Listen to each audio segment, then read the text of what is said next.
بسم اللہ الرحمن الرحیم الحمد للہ رب العالمین والصلاة والسلام علی سید المرسلین و خاتم النبیین اما بعد۔ صحیح بخاری باب کتاب العلم، حدیث نمبر 82، اردو ترجمہ۔ علم کی فضیلت کے بارے میں ہم سے سعید بن عفیر نے بیان کیا، انہوں نے کہا مجھ سے لیث نے، ان سے عقیل نے ابن شہاب سے نقل کیا، وہ حمزہ بن عبداللہ بن عمر سے نقل کرتے ہیں کہ حضرت عبداللہ بن عمر رضی اللہ عنہ نے فرمایا، میں نے رسول اللہ صلی اللہ علیہ وسلم کو یہ فرماتے ہوئے سنا ہے کہ میں سو رہا تھا، اس حالت میں مجھے دودھ کا ایک پیالہ دیا گیا، میں نے خوب اچھی طرح پی لیا، حتیٰ کہ میں نے دیکھا کہ تازگی میرے ناخنوں سے نکل رہی ہے، پھر میں نے اپنا بچا ہوا دودھ عمر بن خطاب کو دے دیا۔ صحابہ رضی اللہ عنہ نے پوچھا، آپ نے اس کی کیا تعبیر لی؟ آپ صلی اللہ علیہ وسلم نے فرمایا، علم۔ حدیث نمبر 83، جانور وغیرہ پر سوار ہو کر فتویٰ دینا جائز ہے، اردو ترجمہ۔ ہم سے اسماعیل نے بیان کیا، ان سے مالک نے ابن شہاب کے واسطے سے بیان کیا، وہ عیسیٰ بن طلحہ بن عبید اللہ سے روایت کرتے ہیں، وہ عبداللہ بن عمر بن عاص رضی اللہ عنہ سے نقل کرتے ہیں کہ حجۃ الوداع میں رسول اللہ صلی اللہ علیہ وسلم لوگوں کے مسائل دریافت کرنے کی وجہ سے منی میں ٹھہر گئے، تو ایک شخص آیا اور اس نے کہا کہ میں نے بے خبری میں ذبح کرنے سے پہلے سر منڈا لیا۔ آپ صلی اللہ علیہ وسلم نے فرمایا، اب ذبح کر لے اور کچھ حرج نہیں۔ پھر دوسرا آدمی آیا، اس نے کہا کہ میں نے بے خبری میں رمی کرنے سے پہلے قربانی کر لی۔ آپ صلی اللہ علیہ وسلم نے فرمایا، اب رمی کر لے اور پہلے کر دینے سے کچھ حرج نہیں۔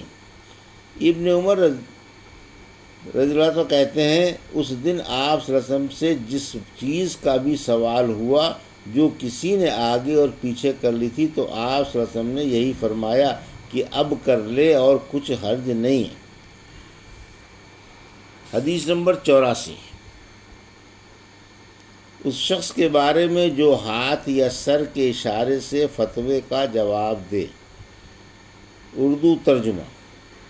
ہم سے موسیٰ بن اسماعیل نے بیان کیا، ان سے وہیب نے، ان سے ایوب نے اکرمہ کے واسطے نقل کیا، وہ حضرت ابن عباس رضی اللہ عنہ سے روایت کرتے ہیں کہ نبی کریم صلی اللہ علیہ وسلم سے آپ کے آخری حج میں کسی نے پوچھا کہ میں نے رمی کرنے یعنی کنکر پھینکنے سے پہلے ذبح کر لیا۔ آپ صلی اللہ علیہ وسلم نے ہاتھ سے اشارہ کیا اور فرمایا، کچھ حرج نہیں۔ کسی نے کہا کہ میں نے ذبح سے پہلے حلق یعنی بال منڈوا لیا۔ آپ صلی اللہ علیہ وسلم نے سر سے اشارہ فرما دیا کہ کچھ حرج نہیں۔ حدیث نمبر 85، اردو ترجمہ۔ ہم سے مکی ابن ابراہیم نے بیان کیا، انہیں حنظلہ نے سالم سے خبر دی، انہوں نے حضرت ابو ہریرہ رضی اللہ عنہ سے سنا، وہ رسول اللہ صلی اللہ علیہ وسلم سے روایت کرتے ہیں، آپ صلی اللہ علیہ وسلم نے فرمایا کہ ایک وقت ایسا آئے گا کہ جب علم اٹھا لیا جائے گا، جہالت اور فتنے پھیل جائیں گے اور حرج بڑھ جائے گا۔ آپ سے پوچھا گیا کہ یا رسول اللہ، حرج سے کیا مراد ہے؟ آپ صلی اللہ علیہ وسلم نے اپنے ہاتھ کو حرکت دے کر فرمایا، اس طرح گویا آپ صلی اللہ علیہ وسلم نے اس سے قتل مراد لیا۔ حدیث نمبر 86، اردو ترجمہ۔ ہم سے موسیٰ بن اسماعیل نے بیان کیا، ان سے وہیب نے، ان سے حشام نے فاطمہ کے واسطے سے نقل کیا، وہ اسماء سے روایت کرتی ہیں کہ میں عائشہ رضی اللہ عنہ کے پاس آئی، وہ نماز پڑھ رہی تھیں، میں نے کہا کہ لوگوں کا کیا حال ہے، تو انہوں نے آسمان کی طرف اشارہ کیا، یعنی سورج کو گرہن لگا ہے، اتنے میں لوگ نماز کے لیے کھڑے ہو گئے۔ حضرت عائشہ رضی اللہ عنہا نے کہا، اللہ پاک ہے۔ میں نے کہا کیا یہ گہن کوئی خاص نشانی ہے؟ انہوں نے سر سے اشارہ کیا یعنی ہاں۔ پھر میں بھی نماز کے لیے کھڑی ہو گئی، حتیٰ کہ مجھے غش آنے لگا تو میں اپنے سر پر پانی ڈالنے لگی۔ پھر نماز کے بعد رسول خدا صلی اللہ علیہ وسلم نے اللہ تعالیٰ کی تعریف کی اور اس کی صفت بیان فرمائی۔ پھر فرمایا جو چیز مجھے پہلے دکھلائی نہیں گئی تھی آج وہ سب اسی جگہ میں نے دیکھ لی، یہاں تک کہ جنت اور دوزخ کو بھی دیکھ لیا۔ اور مجھ پر وحی کی گئی کہ تم اپنی قبروں میں آزمائے جاؤ گے، مثل یا قرب کا کون سا لفظ؟ حضرت اسماء نے فرمایا میں نہیں جانتی۔ فاطمہ کہتی ہیں یعنی فتنہ دجال کی طرح آزمائے جاؤ گے۔ کہا جائے گا قبر کے اندر کی تم اس آدمی کے بارے میں کیا جانتے ہو؟ تو جو صاحب ایمان یا صاحب یقین ہوگا۔ کون سا لفظ؟ فرمایا حضرت اسماء نے مجھے یاد نہیں۔ وہ کہے گا وہ محمد اللہ کے رسول صلی اللہ علیہ وسلم ہیں جو ہمارے پاس اللہ کی ہدایت اور دلیل لے کر آئے تو ہم نے ان کو قبول کر لیا اور ان کی پیروی کی۔ وہ محمد صلی اللہ علیہ وسلم ہیں۔ 3 بار اسی طرح کہے گا۔ پھر اس سے کہہ دیا جائے گا کہ آرام سے سو جا، بے شک ہم نے جان لیا کہ تو محمد صلی اللہ علیہ وسلم پر یقین رکھتا تھا۔ اور بہرحال منافق یا شکی آدمی میں نہیں جانتی کہ ان میں سے کون سا لفظ حضرت اسماء نے کہا۔ تو وہ منافق یا شکی آدمی کہے گا کہ جو لوگوں کو میں نے کہتے سنا میں نے بھی وہی کہہ دیا، باقی میں کچھ نہیں جانتا۔ حدیث نمبر 87۔ رسول اللہ صلی اللہ علیہ وسلم کا قبیلہ عبد القیس کے وفد کو اس پر آمادہ کرنا کہ وہ ایمان لائیں اور علم کی باتیں یاد رکھیں اور اپنے پیچھے رہ جانے والوں کو بھی خبر کر دیں۔ اور مالک بن الحویرث نے فرمایا کہ ہمیں نبی کریم صلی اللہ علیہ وسلم نے فرمایا کہ اپنے گھر والوں کے پاس لوٹ کر انہیں دین علم سکھاؤ۔ ہم سے محمد بن بشار نے بیان کیا، ان سے غنزر نے، ان سے شعبہ نے ابو جمرہ کے واسطے سے بیان کیا کہ میں ابن عباس رضی اللہ عنہ کے اور لوگوں کے درمیان ترجمانی کے فرائض انجام دیتا تھا۔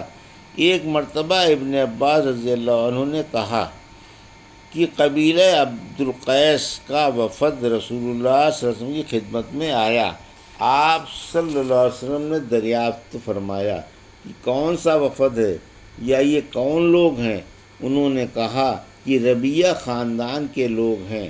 آپ صلی اللہ علیہ وسلم نے فرمایا کہ مبارک ہو قوم کو آنا، مبارک ہو اس وفد کو جو کبھی نہ رسوا ہو نہ شرمندہ ہو۔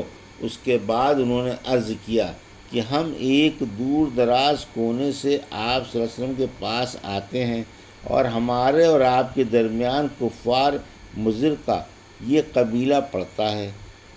اس کے خوف کی وجہ سے ہم حرمت والے مہینوں کے علاوہ اور ایام میں نہیں آ سکتے، اس لیے ہمیں کوئی ایسی قطعی بات بتلا دیجیے کہ جس کی ہم اپنے پیچھے رہ جانے والے لوگوں کو خبر دے دیں اور اس کی وجہ سے ہم جنت میں داخل ہو سکیں۔ تو آپ صلی اللہ علیہ وسلم نے انہیں 4 باتوں کا حکم دیا اور 4 سے روک دیا۔ اول انہیں محکم حکم کہ ایک اللہ پر ایمان لائیں۔ پھر فرمایا کہ کیا تم جانتے ہو کہ ایک اللہ پر ایمان لانے کا کیا مطلب ہے؟ انہوں نے عرض کیا اللہ اور اس کا رسول زیادہ جانتے ہیں۔ آپ صلی اللہ علیہ وسلم نے فرمایا ایک اللہ پر ایمان لانے کا مطلب یہ ہے کہ اس بات کا اقرار کرنا کہ اللہ کے سوا کوئی معبود نہیں اور یہ کہ محمد صلی اللہ علیہ وسلم اللہ کے سچے رسول ہیں، اور نماز قائم کرنا، زکوٰۃ ادا کرنا اور ماہ رمضان کے روزے رکھنا، اور یہ کہ تم مال غنیمت سے 5واں حصہ ادا کرو، اور 4 چیزوں سے منع فرمایا۔ دبا، ہنتم اور مضفت کے استعمال سے۔ اور چوتھی چیز کے بارے میں شعبہ کہتے ہیں کہ ابو جمرہ بسا اوقات نقیر کہتے تھے اور بسا اوقات مقیر۔ اس کے بعد رسول اللہ صلی اللہ علیہ وسلم نے فرمایا کہ ان باتوں کو یاد رکھو اور اپنے پیچھے رہ جانے والوں کو بھی ان کی خبر کر دو۔ حدیث نمبر 88۔ ہم سے ابو حسن محمد بن مقاتل نے بیان کیا، انہیں عبداللہ نے خبر دی، انہیں عمر بن سعید بن ابی حسین نے خبر دی، ان سے عبداللہ بن ابی ملیکہ نے عقبہ بن حارث کے واسطے سے نقل کیا کہ عقبہ نے ابو احاب بن عزیر کی لڑکی سے نکاح کیا تو ان کے پاس ایک عورت آئی اور کہنے لگی کہ میں نے عقبہ کو اور جس سے اس کا نکاح ہوا ہے اس کو دودھ پلایا ہے، نہ تو نے کبھی مجھے بتایا ہے۔ یہ سن کر عقبہ نے کہا مجھے نہیں معلوم کہ تو نے مجھے دودھ پلایا ہے۔ تب سوار ہو کر رسول اللہ صلی اللہ علیہ وسلم کی خدمت میں مدینہ منورہ حاضر ہوئے اور آپ سے اس کے متعلق دریافت کیا تو آپ صلی اللہ علیہ وسلم نے فرمایا کس طرح تم اس لڑکی سے رشتہ رکھو گے، حالانکہ اس کے متعلق یہ کہا گیا۔ تب عقبہ بن حارث نے اس لڑکی کو چھوڑ دیا اور اس نے دوسرا خاوند کر لیا۔ یہ تھی صحیح بخاری باب کتاب العلم کی حدیث نمبر 82 سے 88 کا اردو ترجمہ جو ابھی آپ نے سماعت فرمایا۔ اللہ سے دعا ہے کہ اللہ ہمیں ان حدیثوں کی صحیح سمجھ عطا فرمائے اور ان کے مطابق اپنی زندگی گزارنے کی توفیق عطا فرمائے۔ آمین یا رب العالمین۔